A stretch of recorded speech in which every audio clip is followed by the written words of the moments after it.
আসসালামু আলাইকুম।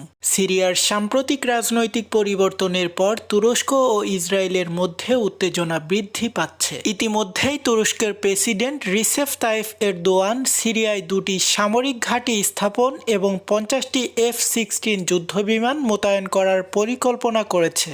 এছাড়াও সিরিয়ার নতুন সরকারের সঙ্গে একটি প্রতিরক্ষা চুক্তি স্বাক্ষরের মাধ্যমে সিরিয়ার সেনাবাহিনীকে প্রশিক্ষণ ও সামরিক সহায়তা প্রদান করবে বলে তিনি বলেন।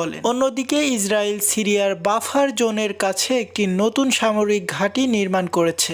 ইসরায়েলের প্রধানমন্ত্রী নেতানিয়াহু সতর্ক করে বলেছে যে সিরিয়া থেকে উদ্ভূত হুমকি ইরানি হুমকির চেয়েও ভয়াবহ হতে পারে। তারা আশঙ্কা প্রকাশ করেছে যে তুরস্ক সমর্থিত বাহিনী ইসরায়েলের নিরাপত্তার জন্য হুমকি সৃষ্টি করতে পারে। গবেষকেরা বিশ্লেষণ করে জানিয়েছেন, সিরিয়া ইরানের প্রভাব কমে যাওয়ার পর তুরস্ক ও ইসরায়েলের নিজেদের প্রভাব বিস্তারের চেষ্টা করছে, যা ভবিষ্যতে তাদের মধ্যে সংঘাতের কারণ হতে পারে। আজকের আপডেট এ পর্যন্তই। আপনারা দেখছেন এইসে গ্লোবাল নিউজ, সাথে আছে আমি হুসাইন আহমেদ। সকল আপডেট সবার আগে পেতে আমাদের চ্যানেলটি সাবস্ক্রাইব করে আমাদের সাথেই থাকুন। সকলকে অনেক অনেক ধন্যবাদ।